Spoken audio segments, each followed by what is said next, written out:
Previously on Alan Wake, Alice has been kidnapped. Alan, please help me. Alice? You'll do exactly what I say if you ever want to see your wife again. I can't tell anyone except my agent Barry. Damn it, Barry, they'll kill her! You're my best friend, and I'm worried that you're not right in the head. The ransom is a manuscript I supposedly wrote that's coming true before my eyes. It happened just the way it was on that page.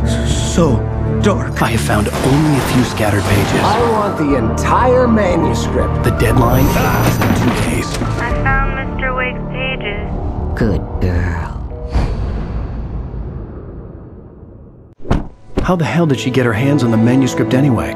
I don't know. She's resourceful.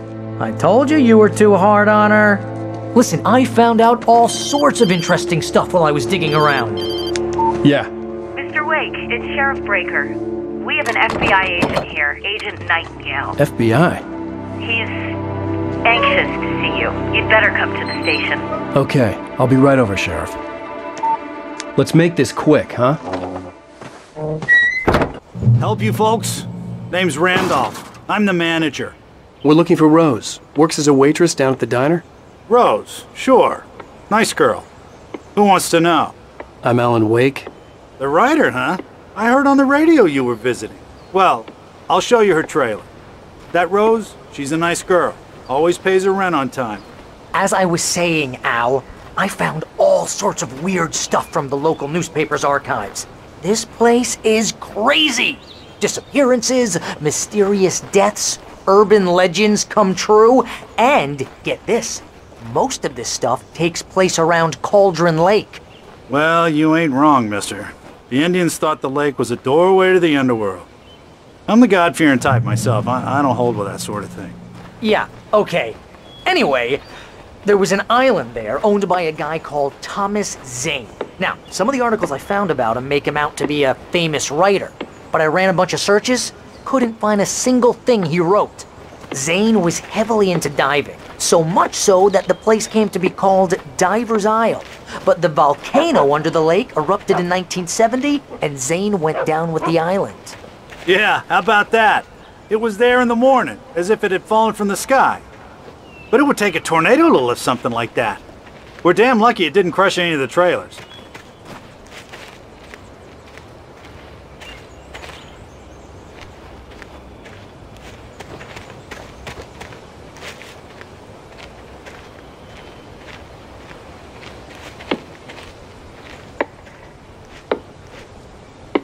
It gets better.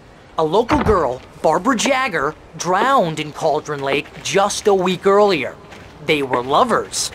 Sure, Jagger's a local spook story. The Scratching Hag comes for you in the dark. Childish stuff like that. Anyway, Al, I'm just getting to the best part. All of the articles about this stuff were written by Cynthia Weaver. I asked around, and she's that crazy bag lady you met. What, the lamp lady? She can be a little loopy, but she's not homeless or anything. Yeah, anyway, she knew both Jagger and Zane before they both died, and she had some kind of a breakdown.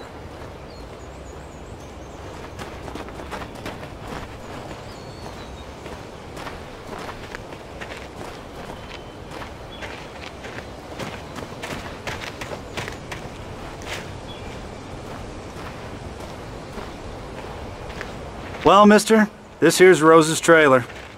You mind me asking what you want with her? We're just here to talk to her, pal.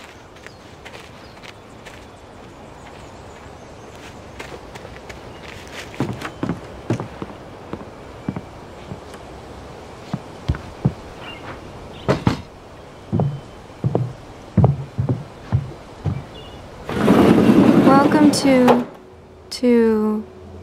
Oh dear, Mr. Wake. I'm so glad you're here. Rose, you have my manuscript? Oh, yes. Yes. Please, come in. Hey, this is really good. Rose, Yes, my manuscript. I really need it. I understand. I know what you need. A muse to inspire you. Oh, for Barry? She doesn't have anything. Yeah, hey, Al? Al, what's... Oh... Barry! What?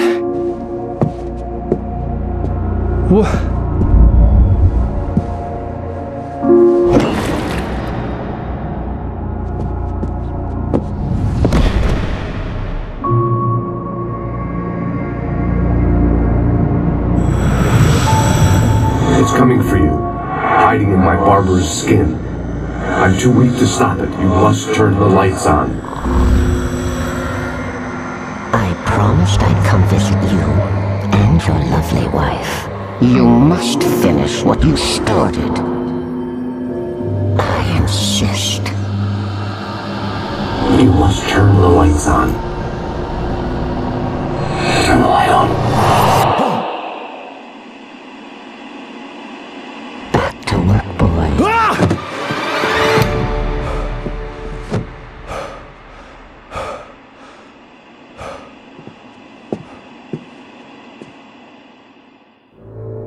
I felt nauseous, hungover. Only anger kept me going. I can't tell reality from dream anymore, but it seems I have an imaginary editor to help me. She's an old woman in a funeral dress. I call her Barbara Jagger. She's very strict. I'm writing faster and faster. My manuscript is being heavily revised. The edits are getting very aggressive, and each day there's less of me and more of her. I hate it, but I know she's right. She promises me I can save Alice this way. She knows more of this than I do. About the complex incantation I'm attempting. About this place. She's worked with another writer under similar circumstances, Thomas Zane. The genre of the story seems to be shifting. It's turning into a horror story. I'm getting close. I can feel it.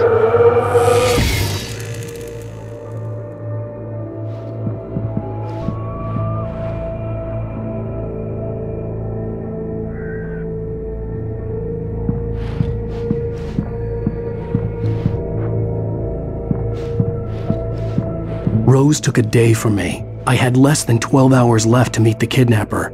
All I could do was get Barry into the car, work something out once I got on the road. Welcome to the Oh Dear Diner. What can I get you today? Coffee? I couldn't work up much hate for Rose. Something had used her to get to me and left its mark. First refill is free.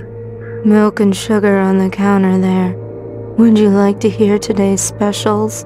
Thank you. A nice day. Come back soon. Barry was out of it. He was way too heavy to carry. You're right. I deserve more money. I'm so handsome.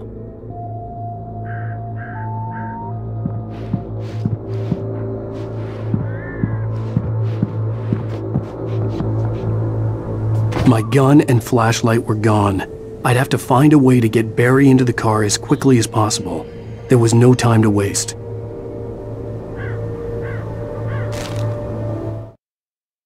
Mr. Randolph liked Rose. That little smile she had. How she was still sweet when life had tried so hard to make her bitter. It wasn't any of his business what she did in her trailer. But those strangers, the writer and his smart-ass sidekick, looked like trouble. And they'd been in there for hours. Way past her normal bedtime. He reached for the phone and called the sheriff's station.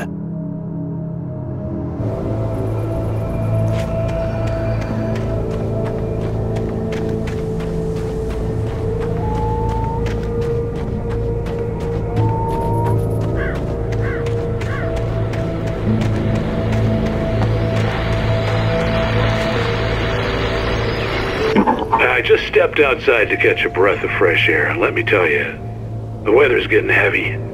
Nights like this make me especially glad I'm here talking to you and not home in bed. Once the weather takes a turn like this, I can't sleep at all. It's all tangled bed sheets and dark thoughts, punctuated by the occasional plunge into nightmare. Is it just me? Well, perhaps it is. But I hope I can make the night a little bit easier to get through. Caller, you're on KBF FM. Hey, Pat, it's Walt Snyder. What's on your mind, Walt? Well, I ain't the way you are, but, well, I can't sleep either, you know? I just been staring out the window here, trying to make sense of it all, but, I ain't been drinking either, you know? Well, you sound like a man with a problem, Walt. Yeah, I had argument with Danny, Danny, and, then I got in trouble with the law, and,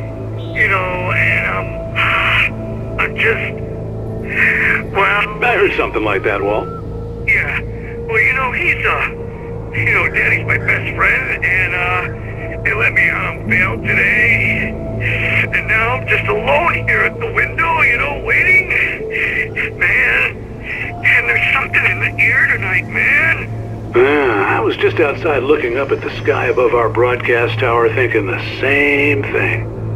What are you waiting for, Walt? I don't know. Something's gonna happen. I think I better go. Well, Walt, maybe... No, thanks, Pat. Well, good luck to you, Walt. Hang in there. Let's take a little break, folks. This weather's really something else, huh? How can I be sure you'll walk away? Why'd you look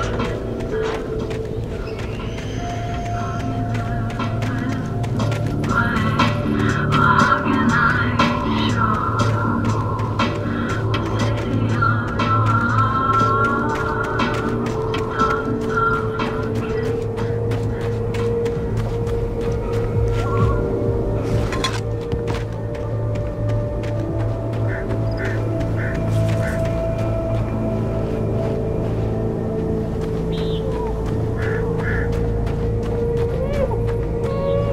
Oh, you're gonna get it now.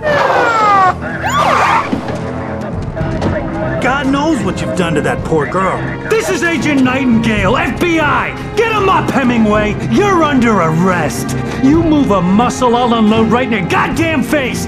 Stay right where you are, Spillane!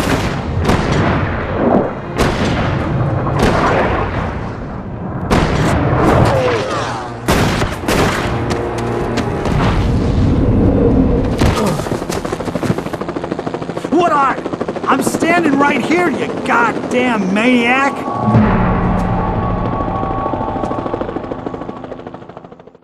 I hated to leave Barry behind, but there was no way I'd miss my appointment with the kidnapper. Give it up, Mr. Wake! Come on!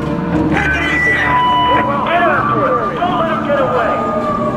Move it! Move it! Move it! I'll have you shot if you let him get away!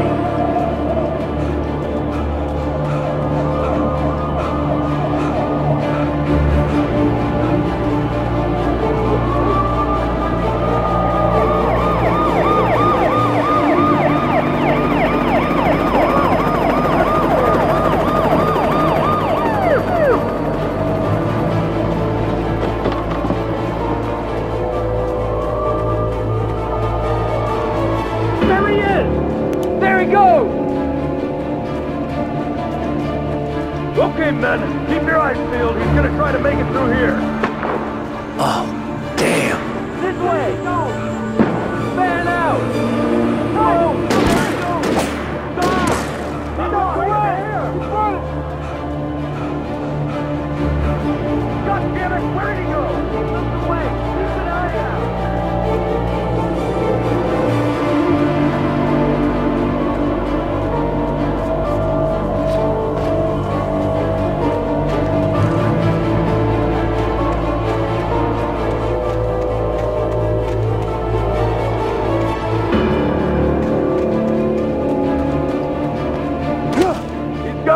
Come on, guys. We need to head him off.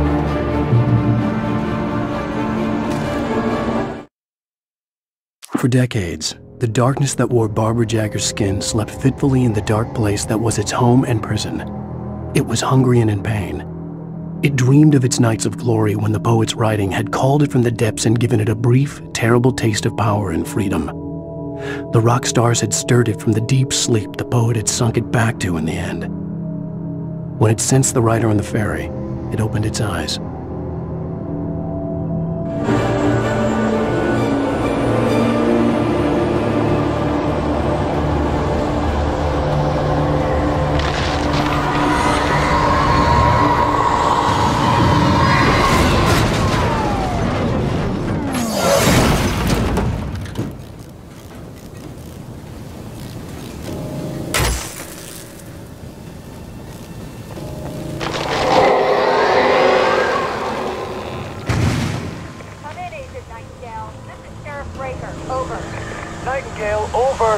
What on earth is going on?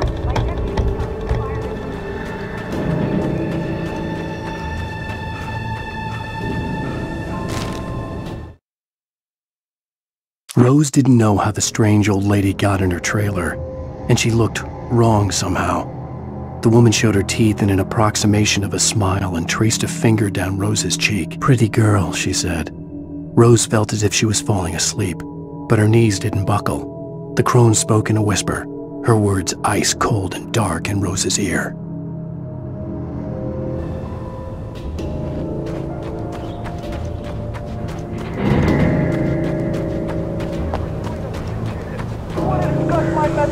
Make an appointment. Over. Stay right where you are, Agent Nightingale. I'm on my way. Out.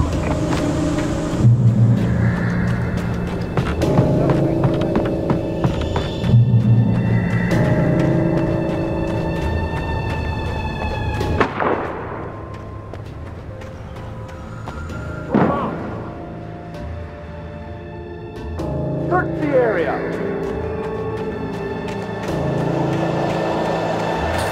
Stay sharp! This way! Over here! Hey! Who's there?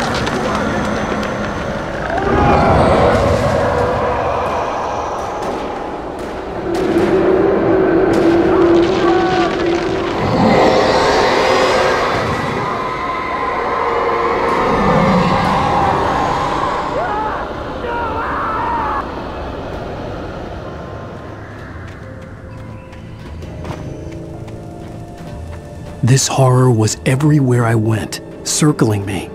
The cops didn't stand a chance. They were after a writer, not a monster.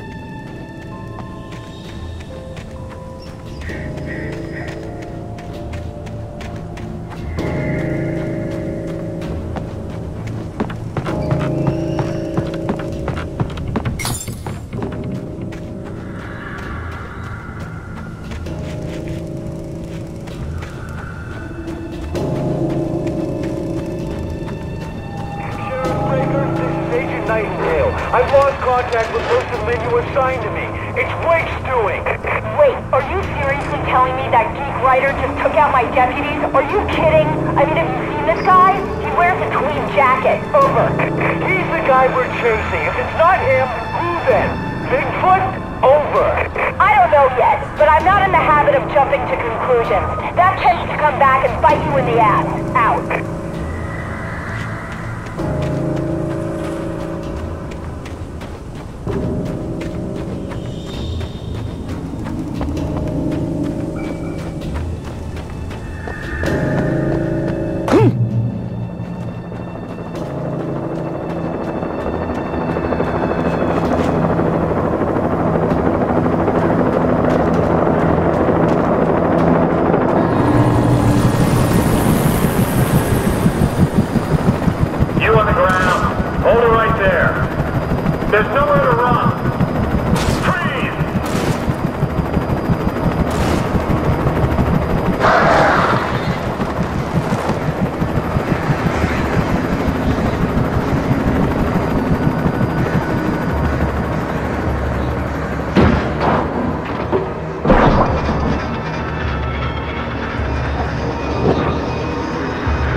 I could see the lights of the radio station in the distance.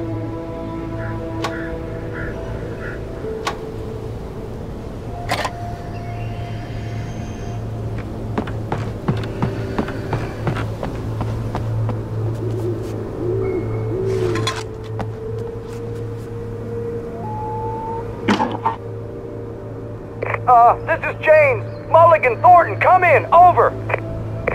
Thornton here. James, we got both Wheeler and Rose in custody. They didn't put up a fight or anything. Why, they were... Hey, Mulligan, what are you doing? Come on! Sit down and give me that. James, Mulligan here. Over. Go ahead, Mulligan. Over. We got Wheeler and Rose here. Wheeler's drunk or hopped up on something. Speaking of which, that Fed had a pretty distinctive whiff of Otis Scotch about him, you know what I mean. Over. I don't have anything on that, Deputy Mulligan. Over. Well, whatever. Anyway, Rose is just being plain weird here. You better get Doc in to take a look at both. Over. Gotcha. You better get them here quickly. The, Fed's gonna want to interview Wheeler. Over. Oh, yeah, I bet he does. Looks like they have a lot in common. Mulligan out.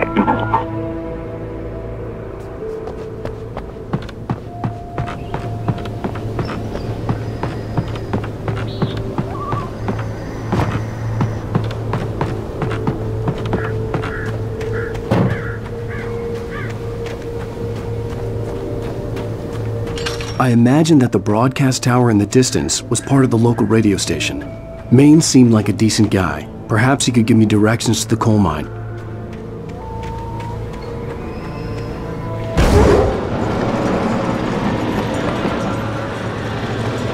Unnatural shadows clung to the gate. The darkness that was after me was trying to stop me.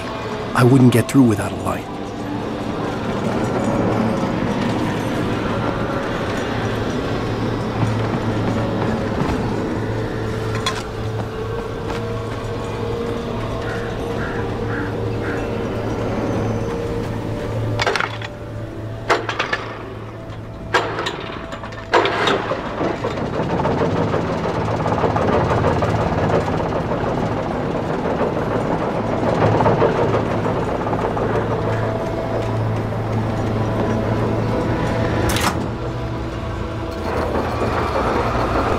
The old generator conked out. I'd have to see if I could fix it and try again.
Grenades. They were an ideal weapon for my situation. Team 1, come in. Over. Team 1, this is Sheriff Breaker. Report. Over. Team 2, come in. I need a report. Over. Come on, guys. Talk to me. Come in, please. Over.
And here's another call.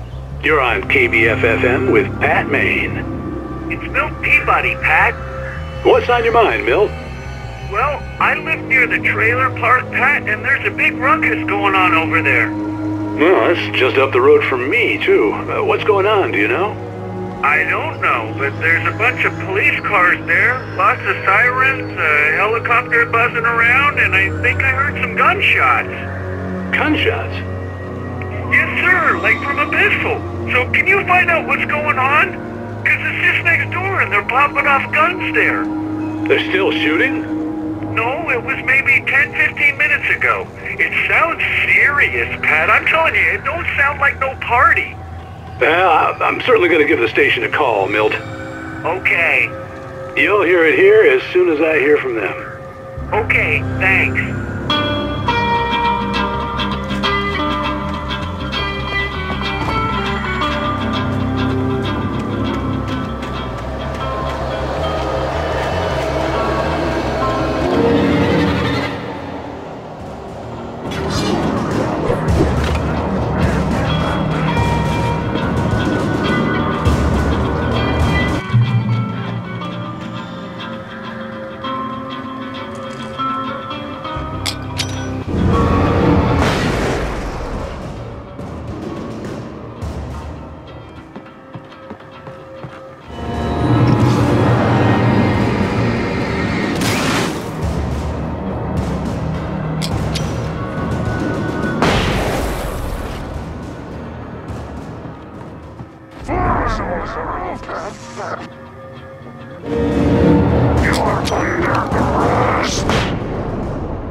I hoped Maine could lend me a car to get to the coal mine.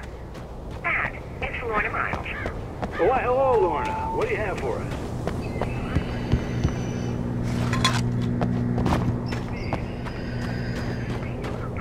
Of course you're going to have trouble in a place like that. I mean, what do you expect?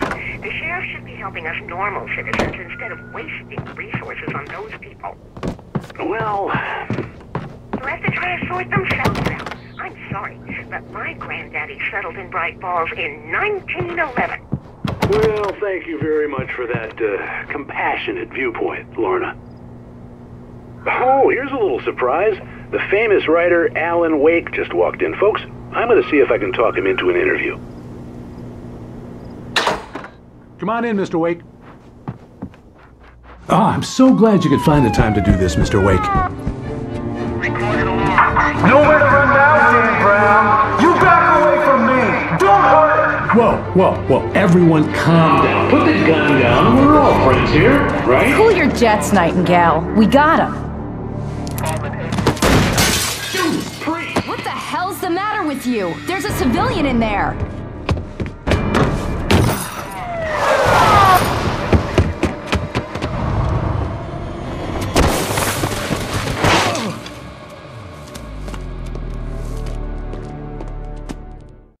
I'll get you yet, even if it kills me. You hear me?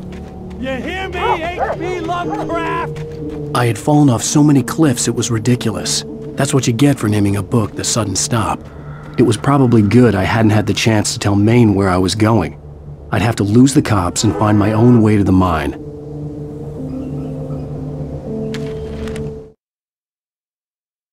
Nightingale stared through the broken studio window into the dark woods. He turned around, started to walk out, but Maine grabbed his arm. "Young man, you almost shot me. You don't shoot off rounds at people like that. What's the matter with you?" Nightingale shook his arm free, marched out. His cheeks burned with rage and humiliation.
There was no sensible reason for the power company work lights to be here. It was almost as if they'd been left for someone like me to use.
The bulldozer's engine roared to life. Mud and rocks flew as it fought for traction. It crashed through the concrete wall and landed heavily in the yard. If it were an animal, it would have shaken its head after the impact, fixed its eyes on me, and charged. Of course, it had no head, nor eyes. Shadows crawled on its form, twisting it into a monster. Then, it came for me.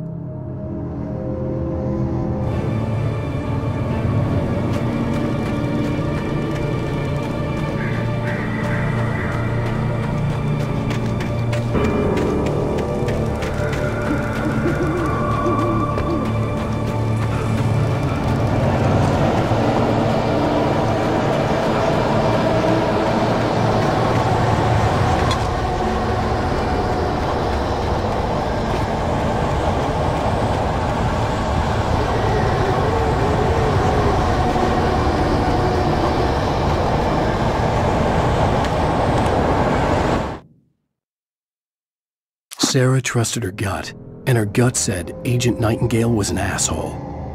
He felt wrong, and it wasn't just the smell of stale booze. It was in the way he flashed his badge, pulled rank, the look in his eyes when he wanted answers. Where was Alan Wake? What was this about an accident? Where was his wife? And most importantly, why did she let Wake go? He wouldn't answer her questions. Federal business was all he'd say.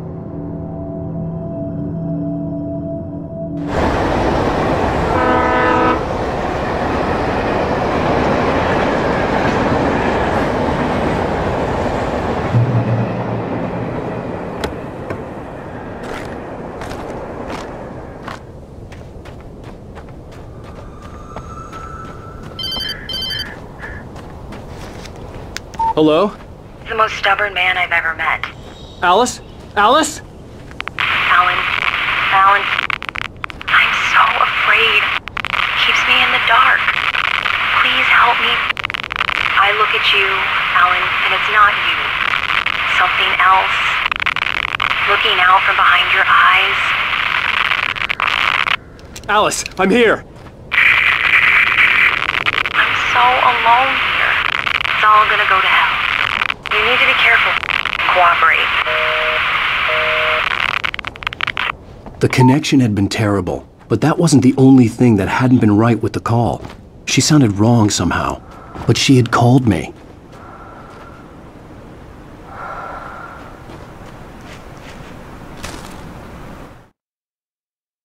The pipe wrenched itself loose from the bridge's steel framework. Wrapped in darkness, it floated in midair, twitching. For a moment, I didn't understand what I was looking at. The heavy object lurched at me with impossible force. I threw myself out of the way, but just barely. When I turned my flashlight on it, it shook in a dark rage before it flew at me again.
I could see a railway bridge up ahead, and a warehouse of some sort on the opposite shore.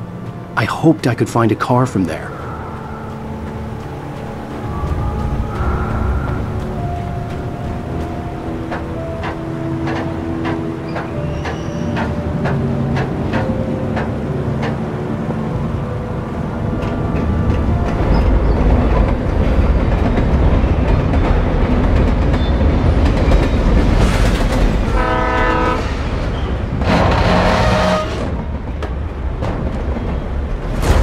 darkness that was pursuing me was growing stronger, and it was taking over everything in its path.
I slammed the door shut right in his smug face.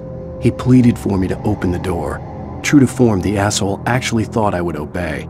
I had no sympathy left, no guilt either, not for him. I took a moment to savor the scream. I bet I had a smile on my face. It was all that I had time for. The dark presence was inside the lodge with me.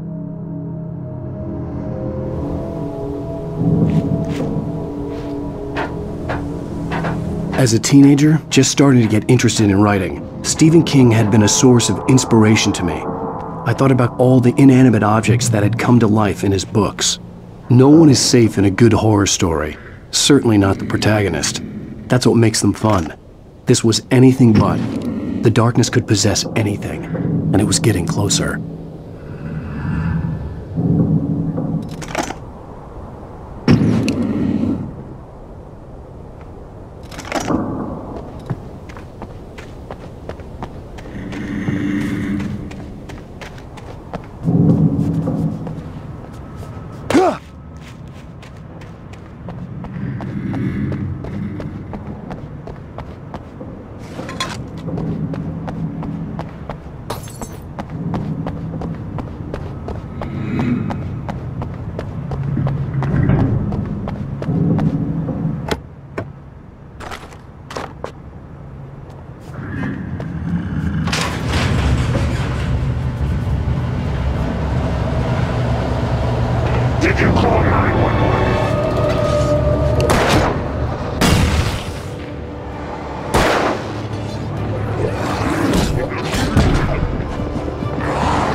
of our existence for granted, unaware that they are merely a thin veneer of desperate self-delusion, covering a vast cosmos of madness and horror.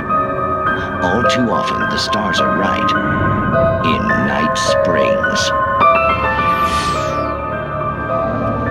Tonight's episode, a family occasion. Journalist Alvin Derleth's trip to study the local customs of an insular community in Night Springs has been less than successful. Until tonight. Well, I'm glad you changed your minds about this. Ancient customs, local mythology. My editor loves this kind of stuff. Well, Mr. Derleth, we don't want to feel like we're on exhibition, but you have demonstrated the seriousness of your intent. Oh, I am serious. Really, just do your thing. I'll stay out of your way and observe. Actually, I thought you could assist us. I'm afraid we are a man short. It would provide you with an intimate perspective. Could I really? Of course, Mr. Derleth. Well, I guess that's the least What would I have to do? Oh, here. Let me show you with a kiss.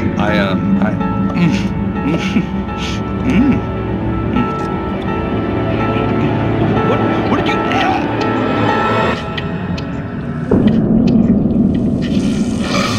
Oh, Mr. Derleth, you have well pleased Nixie Perka, the dweller in flesh. Your body shall host his 1,000 young, and all shall be glory.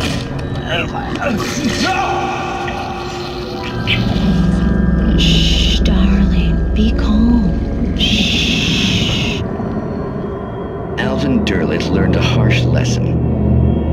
If you go looking for mythology, it may come looking for you. And such quests always bear fruit. In Night Springs.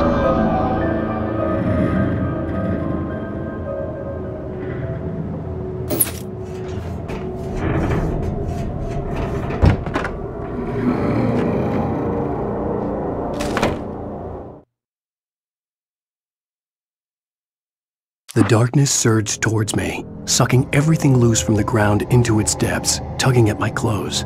I saw the flare the kidnapper had dropped and threw myself towards it just as I felt my feet leave the ground. The darkness embraced me with the force of a tornado. Somehow I managed to light the flare. The darkness roared and cast me away. I fell toward the dark waters of the lake far below.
never been this glad to see the sunrise.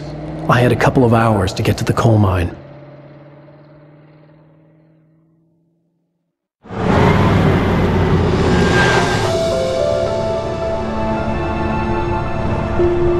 The coal mine wasn't far now.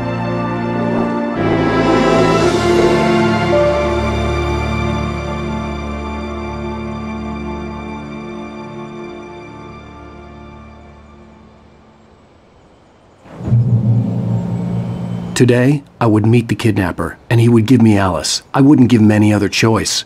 A drowning man will clutch at a straw.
This is Pat Main, and you're listening to KBF-FM. Folks, I want to apologize for kind of abandoning you to that looping music track last night, but I was detained. You see, I encountered a big-shot G-man with an itchy trigger finger who could use a lesson in manners and a boot in the ass, not necessarily in that order either. Now, folks, I know I'm not being very informative here, and I apologize for that. I really should just keep quiet, but I'm just so peeved right now, because some people just shouldn't be carrying badges. I'm just glad that our Sheriff Breaker was there to straighten things out. And if someone I met last night is listening, let me just say, I'm sorry if my mouth got you in trouble. I'm pretty sure you're not the bad guy here. Godspeed, son. I hope you know what you're doing. Now, on a lighter note, I'll be talking to Dr. Nelson all morning. But first, a little music.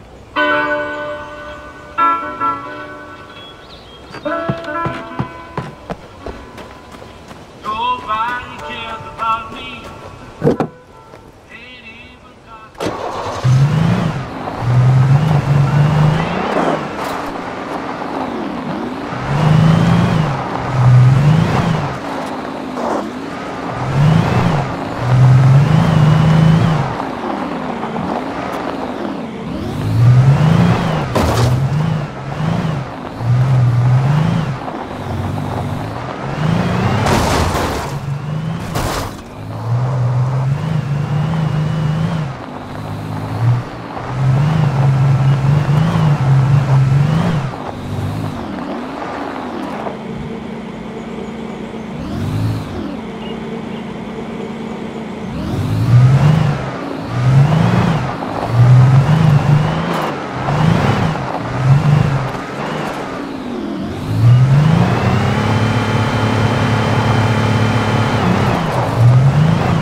Welcome back to KBF FM. Hope you enjoyed that tune.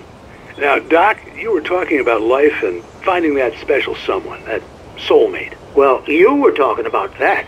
I was saying I don't buy it. Well, see, to me, that's strange, because I always pegged you as a hopeless romantic.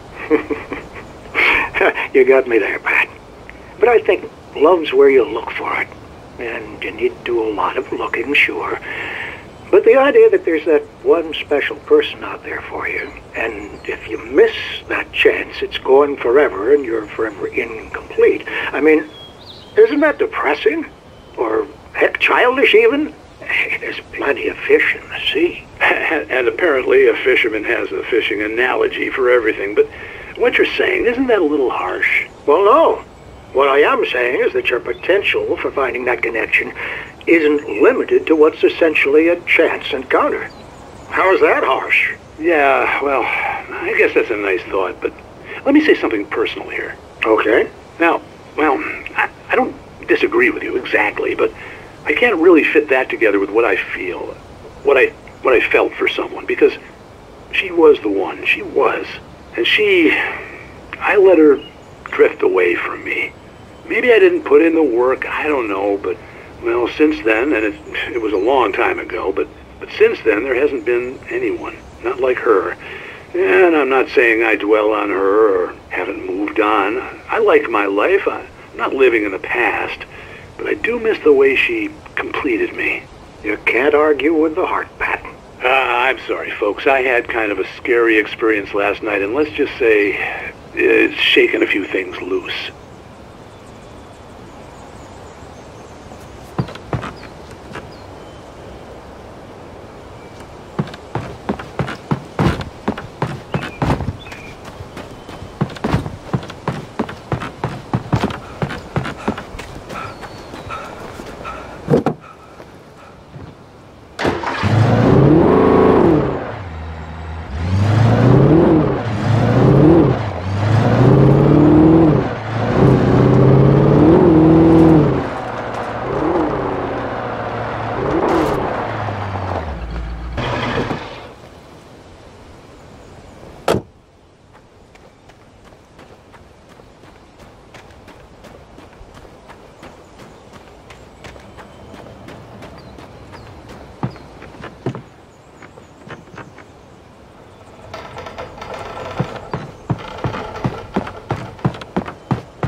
For Mott, spying on the writer on the ferry had been a disappointment.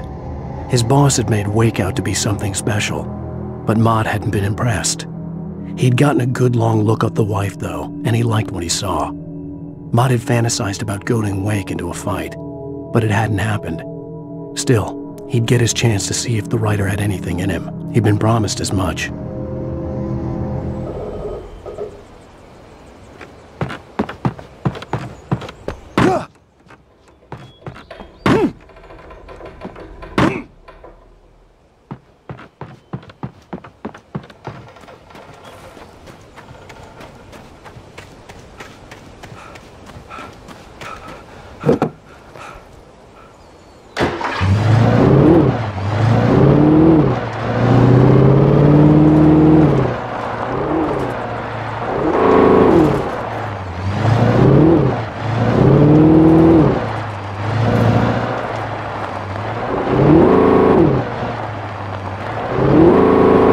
I was early. I was supposed to meet the kidnapper at noon in the main building. The coal mine was quiet. It was a museum now.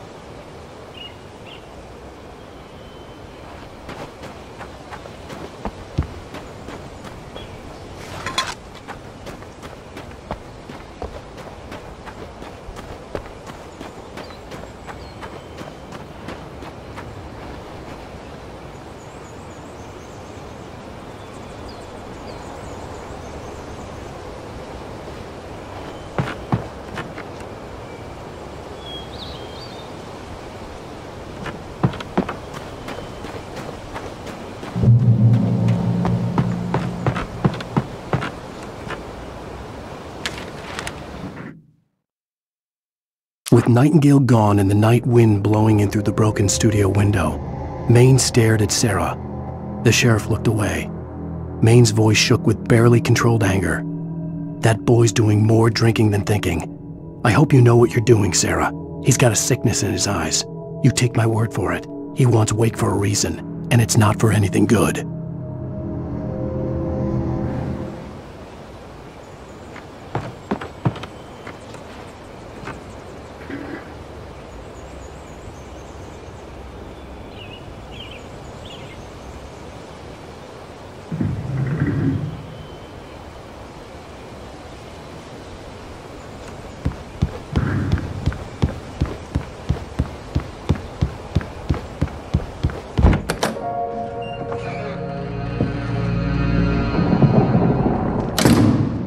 I didn't want to go outside.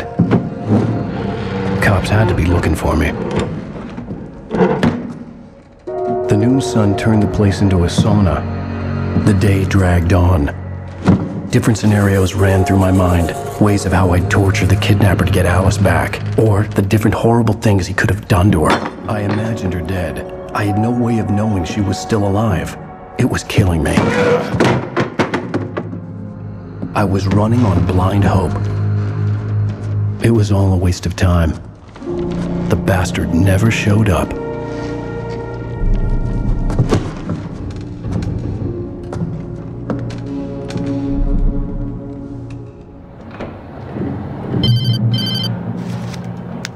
Wake! Where the hell are you? Change of plans. You know where Mirror Peak is? It's a big mountain north of where you are. You follow the path from the mine, you can't miss it. There's a lookout point there. I'll be waiting. I'm through being jerked around by you. You want to see your wife alive? Because if you do, you better watch what you say to me.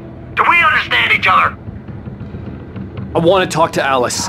Yeah, and I want the manuscript. Don't keep me waiting, Wake. Hello? Hello! Ah! I'm gonna kill him! I had to get to Mirror Peak.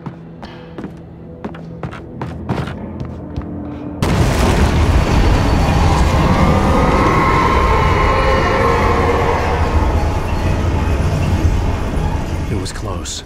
Maybe closer than ever before.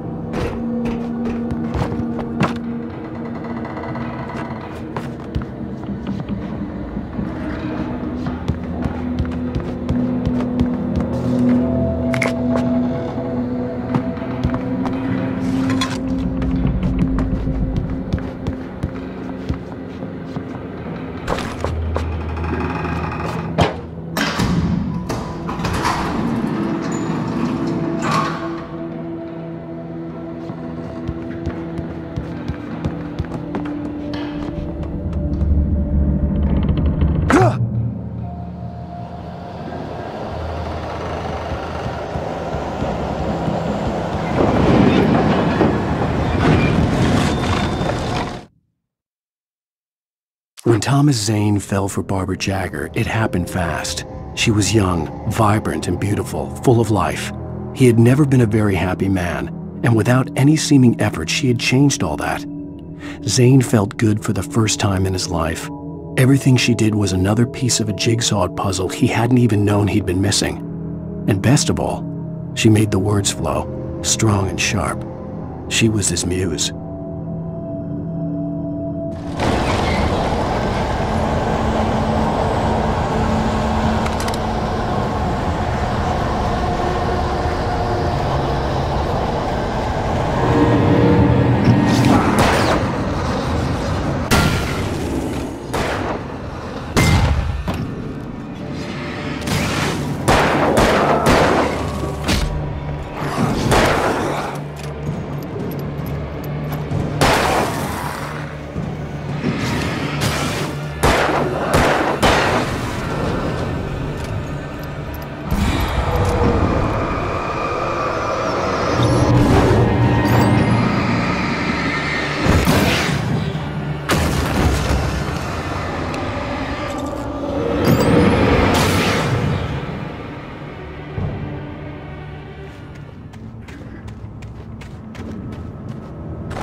The only way to reach the hillside ahead was to go through the building. I had to find a way to avoid electrocution.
Some of the taken retained echoes of their former selves, but these were just the nerve twitches of a dead thing.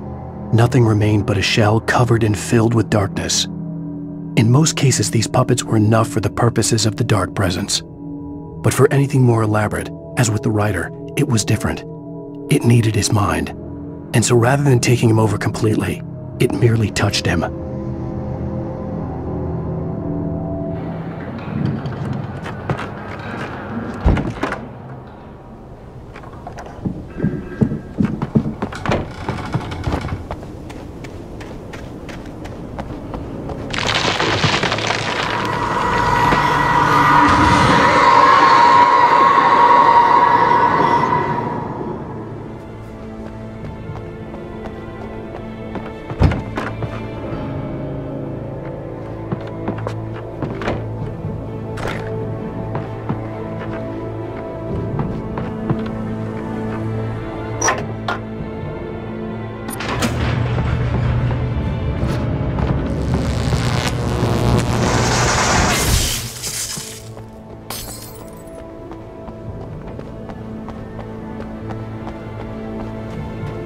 There was no way the flashbang grenades were standard power company equipment.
I stared through the bars of the jail cell. Barry stood behind me, swaying on his feet, looking as ill as I felt. Agent Nightingale stood on the other side of the bars with Sheriff Breaker. Nightingale had a stack of manuscript pages in his hand. He seemed unhinged as he gloated. "Well, I've got you now, Raymond Chandler. It's all here, all the evidence, including conspiracy to murder a federal agent."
I had no real plan.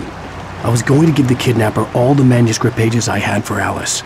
If that wasn't enough, I'd hold him at gunpoint and make him talk.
The dark presence was moving ahead of me in the same direction I was going. A cold feeling settled itself in the pit of my stomach. Was it going for Alice?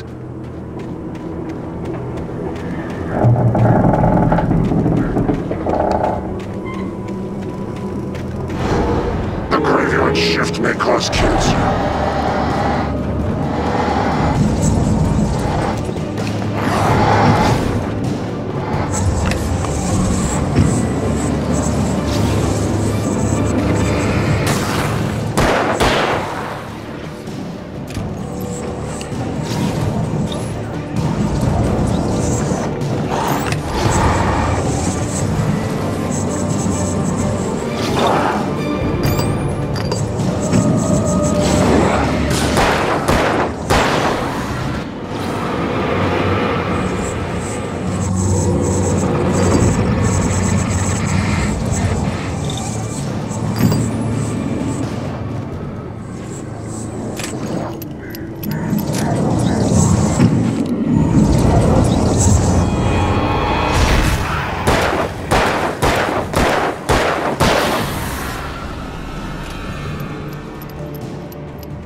place was dead, a ghost town.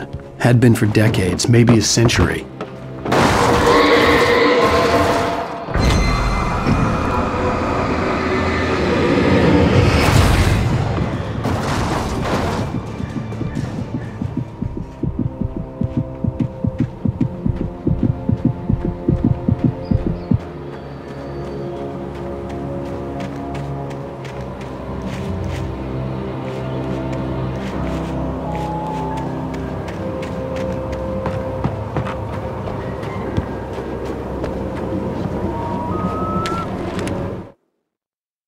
Things were never as simple in real life as in fiction.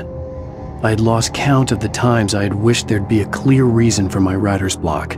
Something to fight, something to lash out on. There wasn't. I was filled with doubt. I was nothing like the hero in my books. Alex Casey had gone through his life with single-minded determination, never wavering from his goal. Even now, I was angry at myself, angry at Alice, angry at Barry.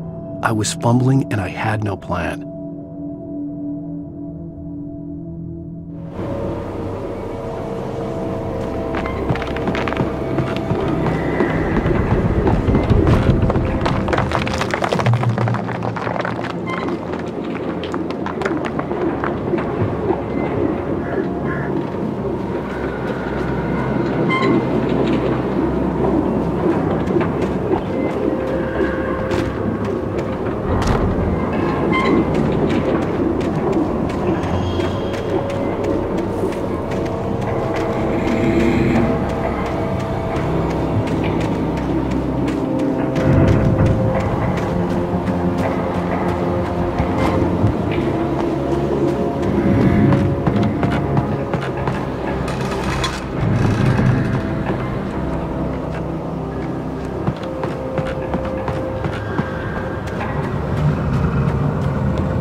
Anything outside of writing is a struggle.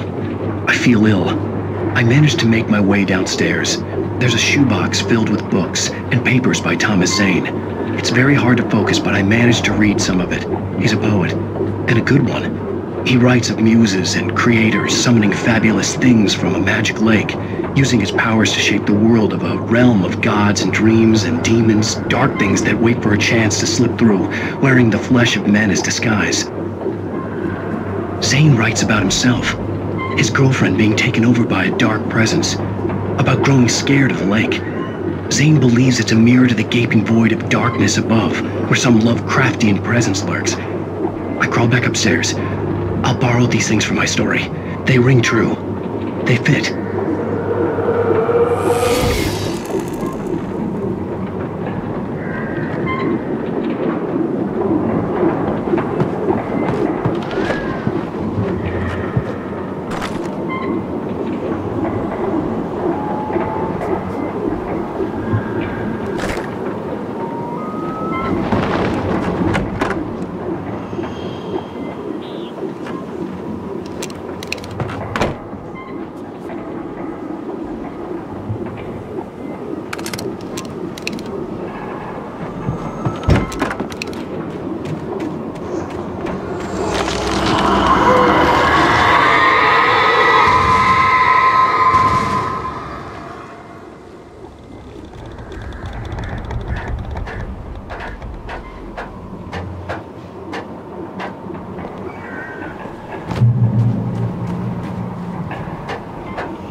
The kidnapper had sent me a text.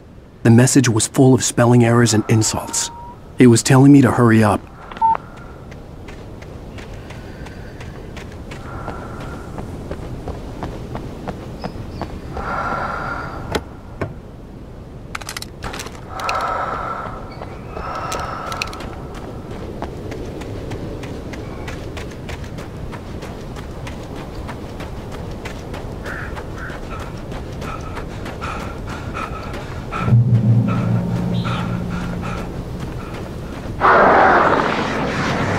Birds.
Without warning, the headache stabbed at my brain.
I gotta get out of here.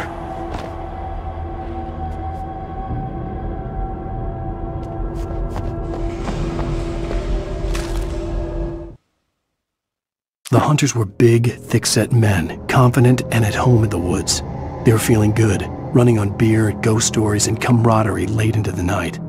It did them no good, as they were taken by the dark presence, sucked deep into a darkness far worse than any ghost story they ever told or heard.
Even behind the closed doors and curtains of his grimy room at the Majestic, the local motel, Nightingale could feel the locals' eyes on him, the unrelenting pressure of their judgment. He forced it out of his mind. For all he knew, they could all be under Wake's spell already. You do what you have to do to get the job done. He took comfort from the bottle in his hand. Please, he thought, just let me get through this.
have to make my way up this mine shaft in order to go on.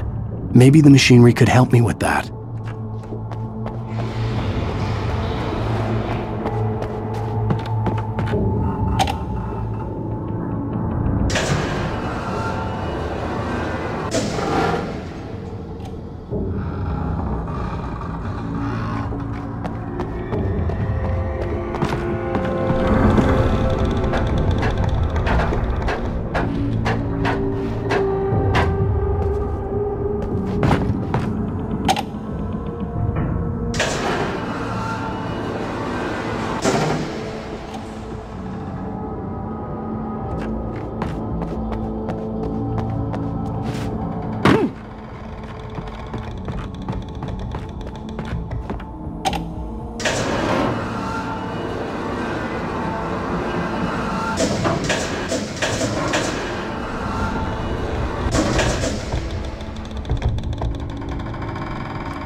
Maude had checked all of Stucky's rental cabins. There had been no sign of the Wakes. It was dark when he'd found their car parked at the end of the road by Cauldron Lake. It made no sense. They must have taken a wrong turn, but there was no sign of them, and the car had been there for hours already. Frustrated, Mott stood on the rotten ruin of the footbridge that had once led to Diver's Isle before it sank beneath the waves years ago. The boss wouldn't be happy.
see Cauldron Lake. I thought I could make out the spot where the island and the cabin had been. There was a light near it. It had to be a boat.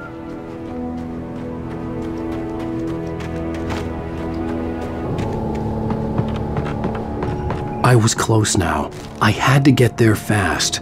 I dreaded what I would find. I tried to hold on to Alice, but her form melted away. I was losing control. Dr. Hartman stood in her place. I wanted to hit him, but my arms were jelly. He smiled. It was a reassuring smile, and I hated him for it. I had to give you a sedative. Don't fight it. You went through another rough period. Right now, it's very important that you stay calm. We don't want you to have another episode. You're a patient at my clinic. Have been for a while now.